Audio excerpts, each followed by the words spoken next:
మరోసారి తనకు సీటు కావాలని చెప్పడం, తన కుటుంబంతో సహా ఆయన కన్నీటి పర్యంతం అవ్వడం చూసాము.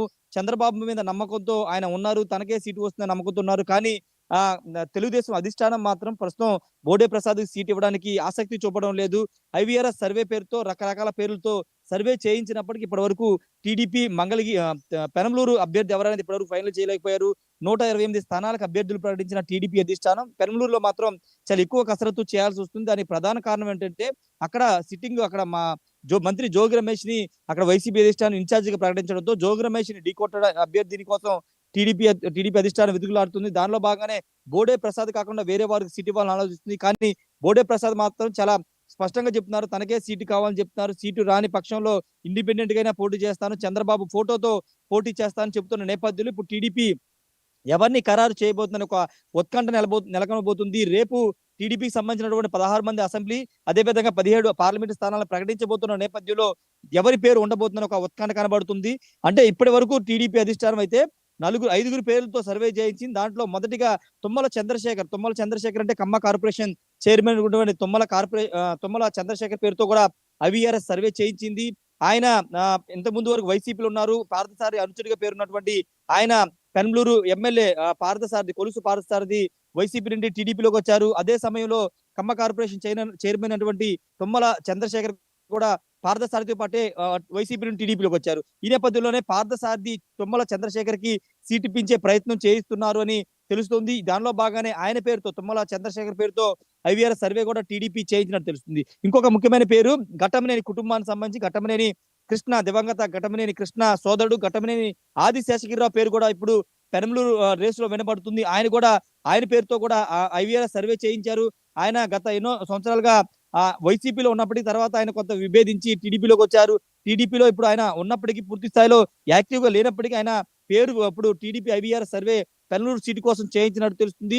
వాళ్ళతో పాటు మూడో పేరు చూస్తే గనక విజయవాడ పశ్చిమ నియోజకవర్గానికి సంబంధించినటువంటి ముస్లిం మైనార్టీ వర్గానికి చెందినటువంటి ఎంఎస్ బేగ్ పేరుతో కూడా సర్వే చేయించినట్టు తెలుస్తుంది. ఆయన పశ్చిమ నియోజకవర్గాన్ని సీట్ ఆశించారు. అయితే పొత్తులో భాగంగా పార్టీకి జనసేన టీడీపీ పొత్తులో భాగంగా బీజేపీకి ఆ సీటు వెళ్లడంతో ఎంఎస్ బేగ్ కొంత భంగపాటుకు గురయ్యారు. కేసీఆర్ నాని అనుచరుడుగా అంత ముందు వరకు ఆయన ముద్ర ఉంది. కానీ ఆయన కేసీఆర్ నానితో వెళ్లకోకుండా తెలుగుదేశం పార్టీతో ఉన్నారు. లోకేష్ ని కూడా కలిసారు. ఈ నేపథ్యంలో ఎంఎస్ బేగ్ పేరుతో కూడా టీడీపీ ఐవీఆర్ సర్వే చేయించింది. పెనంలూరులో దాదాపు 30 నుంచి 40 వేల మైనార్టీ ఓట్లు ఉన్న నేపథ్యంలో ఎంఎస్ బేగ్ పోటీ చేస్తే ఎలా ఉంటుందో అనే ఆలోచనలో ఎంఎస్ బేగ్ పేరు కూడా సర్వే చేయించింది. తర్వాత తాజాగా ఇంకొక పేరుతో కూడా సర్వే చేయించారు. దేవినేని నెహ్రూ తమ్ముడైనటువంటి దేవినేని బాబ్జీ వాళ్ళ కోడలు దేవినేని తులజా భవానీ పేరుతో కూడా ఐవీఆర్ సర్వే చేయించినట్టు తెలుస్తుంది. మొత్తం 5 పేర్లతో ఇప్పుడు పెరంలూరు సంబంధించినటువంటి టీడీపీ అధిష్టానం సర్వేలు చేయించింది. కానీ ఇప్పటి వరకు ఎవరి పేరు కూడా అధికారికంగా ప్రకటించలేదు. దానికి కారణం బోడే ప్రసాద్ నుండి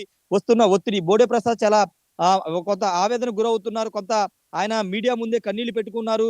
తాను చంద్రబాబు నాయుడిని నమ్ముకున్నాను, చంద్రబాబు నాయుడు అన్యాయం చేయరు అనే ఒక భావన వ్యక్తం చేస్తున్నారు.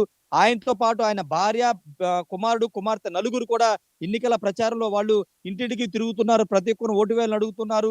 ఆల్రెడీ మొన్న చంద్రబాబు ఒకసారి భేటీ అయి మాట్లాడిన తర్వాత కూడా టికెట్ అయితే బోడే ప్రసాద్ కేటాయించలేదు. కానీ ఇంకా బోడే ప్రసాద్ చాలా నమ్మకంగా ఉన్నారు. ఖచ్చితంగా సీటు వస్తుందని.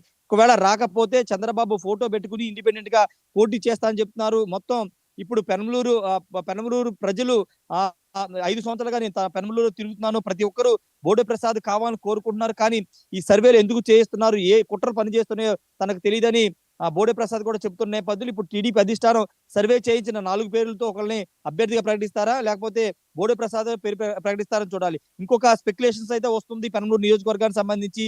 తెనాలి మాజీ ఎమ్మెల్యే, మాజీ మంత్రి ఆలపాటి రాజా కూడా పెనంలూరు నుంచి పోటీ చేసే అవకాశం ఉందని ప్రచారం జరుగుతుంది. తెనాలికి సంబంధించి పొత్తుల భాగంగా తెనాలి నియోజకవర్గాన్ని జనసేన నాదెండ్ల మనోహర్ కి కేటాయించిన నేపథ్యంలో అక్కడి నుంచి ఆలపాటి రాజాని గుంటూరు వెస్ట్ కు పంపిస్తారని ప్రచారం జరిగింది. కానీ అక్కడ పిడుగురాళ్ల మాధవికి టీడీపీ అధిష్టానం అక్కడికి కేటాయించడంతో ఇప్పుడు ఆలపాటి రాజా ఎక్కడి నుంచి పోటీ చేస్తారని ఒక క్వశ్చన్ మార్క్ కనబడుతుంది. ప్రస్తుతం ఆలపాటి రాజా ఖాళీగా ఉన్నారు. ఆయనకి ఎక్కడ నియోజకవర్గాన్ని కేటాయించలేదు. ఈ నేపథ్యంలో పెనమూరు నుంచి కూడా ఆలపాటి రాజా పేరు వినపడుతుంది. ఆయన పోటీ చేసే ఆలోచనలో టీడీపీ అధిష్టానం ఉన్నట్టు తెలుస్తుంది. ఆయన పేరుతో ఐవీఆర్ఎస్ సర్వే చేయిస్తుందని కూడా తెలుస్తుంది. ఈ నేపథ్యంలో మొత్తం ఆ 4 పేర్లతో పాటు ఆలపాటి రాజా మొత్తం 5 పేర్లతో ఐవీఆర్ఎస్ సర్వే చేయించారు. ఐవీఆర్ఎస్ సర్వే ద్వారా వచ్చినటువంటి రిపోర్ట్ తో పాటు స్థానిక నేతలు ఎవరైతే సపోర్ట్ చేస్తారనేది చూడాల్సి ఉంది. వాళ్ళ సపోర్ట్ అక్కడ స్థానికంగా ఉన్నటువంటి ఆ నియోజకవర్గ మండల పార్టీ నేతలతో మాట్లాడిన తర్వాత వాళ్ళొక పేరు ఖరారు చేసే అవకాశం కనబడుతుంది. కానీ బోడే ప్రసాద్ మాత్రం బయట వ్యక్తులు అంటే చంద్రబాబు నాయుడు కుటుంబ సభ్యులు కాకోకుండా బయట వ్యక్తులు ఎవరొచ్చినా నేను వాళ్ళకి సహకరించును. వాళ్ళని ఖచ్చితంగా వ్యతిరేకిస్తానని బోడే ప్రసాద్ ఆర్‌టీవీతో మాట్లాడుతూ కూడా చెప్పారు. ఈ నేపథ్యంలో బోడే ప్రసాద్ ఇంతకుముందు చెప్పినట్టు 5 పేర్లు ఆలపాటి రాజాతో పాటు మిగతా చంద్రశేఖర్ గాని, అటు ఆదిశేషగిరిరావు గాని, లేకపోతే తులజా భవాని, ఎంఎస్ బేగ్ ఈ 5 పేర్లలో ఒకళ్ళకి టికెట్ ఇస్తే బోడే ప్రసాద్ ఎంతవరకు సపోర్ట్ చేస్తారు? ఎంతవరకు ఆయన గెలుపు కోసం పనిచేస్తారనేది ఇప్పుడు తేలాల్సింది. ఎందుకంటే ఖచ్చితంగా సపోర్ట్ చేసేది లేదు. బయట వ్యక్తులొస్తే పెనంలూరు ఖచ్చితంగా ఓడగొడతామనే ఉద్దేశంతో ఆయన మాట్లాడుతున్నారు కాబట్టి, ఈళ్ళ 5గురిలో ఒకళ్ళకి టికెట్ ఇస్తే బోడే ప్రసాద్ సపోర్ట్ చేస్తారా? లేదా? అనేది ఇప్పుడు తేలాల్సిన అవసరం ఉంది. ఒకవేళ ఈ 5గురు కాకుండా కొత్త అభ్యర్థిని తీసుకొస్తారా? లేకపోతే బోడే ప్రసాద్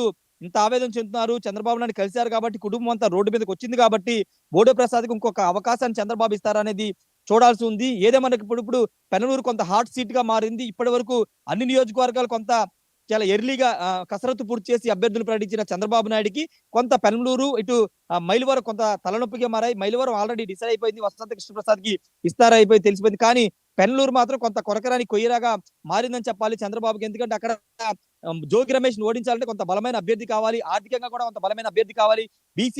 బీసీ యొక్క బీసీ కావడంతో జోగి రమేష్ బీసీ తొచ్చారు కాబట్టి ఇక్కడ కూడా కొంత బలమైన అభ్యర్థిని పెట్టాలనేది చంద్రబాబు నాయుడు వ్యూహంగా కనబడుతుంది కాబట్టి కసరత్తు చాలా ఎక్కువ చేస్తున్నారు. రేపు ప్రకటించబోతున్న లిస్ట్‌లో దాదాపుగా పెనమలూరు సీటుకు సంబంధించిన అభ్యర్థి పేరు కూడా వచ్చే అవకాశం ఉంది. ఒకవేళ వచ్చిన తర్వాత ఈక్వేషన్స్ కూడా మారే అవకాశం కనబడుతుంది. బోడే ప్రసాద్‌కి కాకుండా బయట వాళ్ళకిస్తే బోడే ప్రసాద్ రియాక్షన్ చాలా స్ట్రాంగ్‌గా ఉండే అవకాశం కనబడుతుంది. చూడాలి మరి పెనమలూరులో టీడీపీ అభ్యర్థి ఎవరు ఉంటారు? ఎవరు పోటీ చేస్తారు?